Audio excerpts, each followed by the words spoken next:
আজকে আশিক কম্পিউটারে দেখতে পাচ্ছেন আমাদের যারা স্টুডেন্ট আছে তাদেরকে আমরা ওল্ড ভার্সনের যে ল্যাপটপগুলো আছে এগুলোর আমরা হাব আর্কিটেকচার মাদারবোর্ডের ল্যাপটপের 5 ভোল্ট 3 ভোল্টের আমরা প্রাইমারি এবং সেকেন্ডারি যে 5 ভোল্ট 3 ভোল্ট আছে এগুলো কিভাবে তৈরি হয়েছে, তৈরি হয়ে কিভাবে বিভিন্ন জায়গায় চলে গেছে এগুলোর আমরা একটা ক্লাস দিয়েছি। তারপর আমরা এখানে স্কিমেটিক ডায়াগ্রামেরও এখানে ক্লাস দিব আর স্টুডেন্টরা এখানে ল্যাপটপ খুলতেছে। আর আমি এই মুহূর্তে আছি আশিক কম্পিউটার থিওরিক্যাল রুমে। আমাদের প্র্যাকটিক্যালে আরেকটা রুম আছে যেখানে আমরা চিপ লেভেলে কাজ করিয়ে থাকি। তো এখানে মূলত দেখতে পাচ্ছেন সিএলআর মানে বি প্লাস মানে ব্যাটারি এবং চার্জিংয়ের ভোল্টেজকে কম্পাল ডায়াগ্রামে কিন্তু বি প্লাস বলে, অর্থাৎ 19/14 ভোল্টেজ ব্যাটারি ভোল্টেজ। তারপর হচ্ছে এই ভোল্টেজ হচ্ছে দুইটা মুসপেক্টের ড্রেইনে আসছে, আসার পরে এখানে যে টিপিএস কোম্পানির 5 ভোল্ট 3 ভোল্ট আইসি আছে এর মধ্যে যখন আগে ইনপুট হবে তখন আইসি যদি ভালো থাকে তখন কিন্তু সে সবার আগে একটি সিগন্যাল বের করবে। এটি হচ্ছে এলডিও 3 ভোল্টেজ, আবার হচ্ছে এলডিও 5 ভোল্টেজ অলওয়েজ।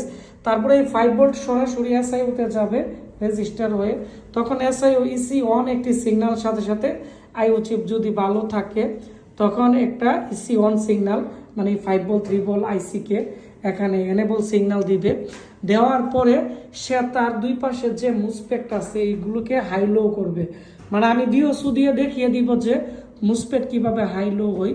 তো হাই লো যখন হবে তখন এখানে 3 ভোল্টেজ তৈরি হবে। আর এই 3 ভোল্টেজ এই অলওয়েজ 3 ভোল্টেজই পিসিএইচ অথবা সাউথ ব্রিজ এগুলোর মধ্যে চলে যাবে। আর যে এইদিকে যে 5 ভোল্টেজ আছে এগুলো ওই জায়গার মধ্যে চলে যাবে যে জায়গায় প্রয়োজন।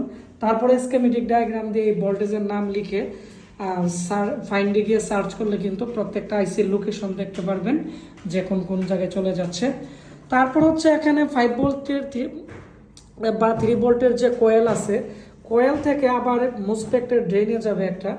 তো মুসপেক্টের ড্রেনে বা সোর্সে আসবে, তো ড্রেনেই ম্যাক্সিমাম আসার পরে যখন মাদারবোর্ড পাওয়ার বাটন প্রেস করবে তখন এসআইও এখানে দেখতে পাচ্ছেন সুসপি ক্যাশ অথবা SLP3 SLP4 সিগন্যালের মাধ্যমে এই মুসপেক্টরে চালু করবে ট্রানজিস্টর হয়ে বা রেজিস্টর হয়ে। তো এইটা চালু হইলে তখন তার ড্রেনে যে 3.3 ভোল্টেজ ছিল তখন কিন্তু তার সোর্সে 3.3 ভোল্টেজ আসবে। এটি হচ্ছে প্রাইমারি ভোল্টেজ, কোয়েলের ভোল্টেজটাকে আমরা বলি। আর এর পরের থেকে যে ভোল্টেজটা তৈরি হবে কোয়েলের পর থেকে এটি অনেক ডায়াগ্রামে লেখা থাকে আপডেটগুলোতে ডিসি টু ডিসি আইসি, অথবা এটাকে আমরা বলি সেকেন্ডারি ভোল্টেজ। তখন এখানে 3.3 ভোল্টেজ আসবে। ডেস্কটপের ডায়াগ্রামের মধ্যে বা ডেস্কটপের মধ্যে লেখা থাকবে ডুয়েল 3.3 ভোল্টেজ, অর্থাৎ এই 3.3 ভোল্টেজ ল্যান আইসি, সাউন্ড আইসি থেকে শুরু করে এলবিডিএস পোর্ট থেকে শুরু করে যে জায়গায় 3.3 ভোল্টেজ দরকার এই জায়গায় কিন্তু এই 3.3 চলে যাবে। আর এদিকে কিন্তু সেম একইভাবে এখানে 5 ভোল্টের কোয়েল থেকে মোটটা মুসপেক্টের ড্রেনে আসবে, আইও চিপ একইভাবে তাকে এনেবল দিবে পাওয়ার বাটন প্রেস করার পরে। তখন এই 5 ভোল্টেজ যে আইসিতে রিকোয়ারমেন্ট দরকার এই আইসিতে চলে যাবে। তো আমরা স্কেমেটিক ডায়াগ্রাম রিসার্চ করে সবচেয়ে সহজ উপায় আমি বোঝানোর চেষ্টা করছি যে 5 ভোল্ট 3 ভোল্ট সেকশন কিভাবে কাজ করে।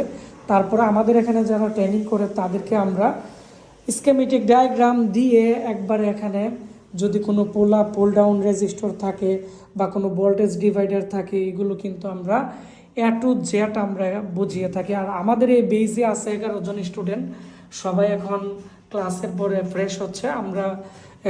আমি আপনাদেরকে শর্টকাট একটি ক্লাস দিয়েছি। এখানে দেখতে পাচ্ছেন 9 জন স্টুডেন্ট উপস্থিত, 2 জনে একটু অসুস্থ আছে, তারা আজকের ক্লাসে আমাদের এখানে অ্যাটেন্ড করতে পারে নাই। তো সবার জন্য আপনারা দোয়া করবেন। আর এখানে আমাদের আরেকজন নতুন স্টুডেন্ট, ওনার সাথে পরিচয় করিয়ে দিব। আসসালামু আলাইকুম, কেমন আছেন, কোথায় থেকে আসছেন? জি আলহামদুলিল্লাহ ভালো আছি, আমি নরসিংদী থেকে আসছি। নরসিংদী থেকে আমাদের এখানে ল্যাপটপের ট্রেনিং এর জন্য আসছেন। জি। তো আপনি আমাদের এখানে এসে কেমন শিখতে পারতেছেন বা কেমন লাগতেছে আপনার? আমি আগে কিছু মানে হার্ডওয়্যারের রিলেটেড অনেক কিছু জানতাম না, এখন অনেক কিছুই জানতে পারছি আর শিখতেছি। তো সবার জন্য দোয়া করবেন তারা যাতে অনেকটা এগিয়ে যেতে পারে। তবে আমি চেষ্টা করব আমাদের এখানে যে ক্লাসগুলো হয় এগুলোর আমি আপনাদেরকে শর্টকাটে ব্লগ দেওয়ার জন্য। তো সবাই ভালো থাকবেন, দেখা হচ্ছে আমার নতুন কোনো একটি ছোট ব্লগ ভিডিওতে।